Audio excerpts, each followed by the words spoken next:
ప్రభు అయిన యేసుక్రీస్తు వారు కూడా యూదా గోత్రపు వాడే. ఇక్కడ జబ్ది కూడా యూదా గోత్రపు వాడే. ఇక్కడ నాలుగు జనరేషన్లు రాశాడు, ముని మనవడు వరకు రాశాడు. అంటే ముత్తాత, తాత, తండ్రి, మనవడు 4 జనరేషన్ రాశాడండి. ఇక్కడ చాలా గూఢార్థం ఉంది ఇందులో. జబ్ది అంటే అర్థం ఏంటో తెలుసా? ప్రకాశించేవాడు. వినండి, ప్రకాశించేవాడు.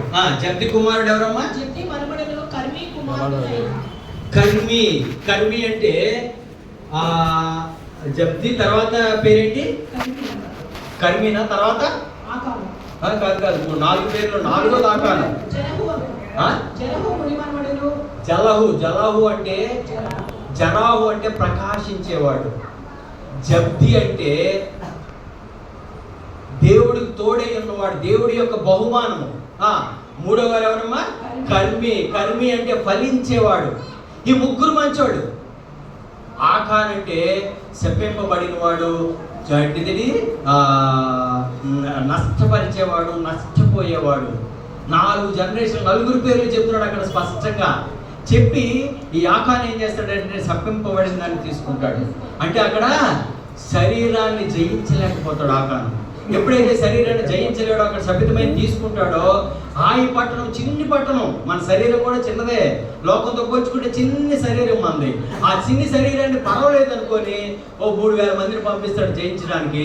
3000 మందిలో 5వ వచనంలో ఉంటుంది 36 మందిని అక్కడ 36 మందిని చంపేస్తాడు. 36 మంది ఎందుకు వచ్చారు తెలుసా? అక్కడ యూదా గోత్రం, ఇశ్రాయేల్ గోత్రాలు ఎంతమంది?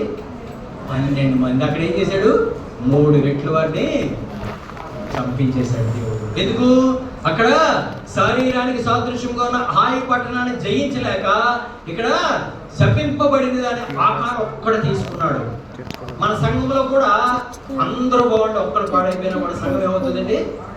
ఇందాక చెప్పే కదా, గుడ్లన్నీ కలిపి ఒక బేసిన్లో కొట్టేసి అందులో ఒక గుడ్డు పాడైపోయింది అనుకోండి, వాటన్నిటిని ఆమ్లెట్ వేస్తే ఏమవుతుంది? అన్ని పాడైపోతుంది. అట్లాగే ఇక్కడ కూడా ఇశ్రాయేల్ అందరిలోనే ఆకాన్ ఒక్కడే తప్పు చేశాడు. కానీ ఇశ్రాయేల్ ఏమైపోయారు? ఓడిపోయారు. అక్కడ ఉంటుంది 11వ వచనంలో ఉంటుంది, ఇశ్రాయేలీయులందరూ పాపము చేసినని కనుక. పాపం చేశారు. మన శరీరాన్ని మనం జయించుకోవాలి, లోకాన్ని జయించాలి, శరీరాన్ని జయించాలి. బాప్తిజం ఎవరైతే తీసుకున్నామో, రొట్టె రసంలో ఎవరైతే పాలు పంచుకుంటున్నామో, అపోస్తలుల బోధలో మనం ఉండాలి. ఆ బోధానుసారంగా మనం జీవించాలి. సహవాసం కలిగి ఉండాలి. ప్రార్థన ఎడతెగక ఉండాలి. రొట్టె విరిచడంలో ఎడతెగక ఉండాలి. మనమంతా కూడా అవన్నీ ఎలా తీసుకోవాలన్నాడు?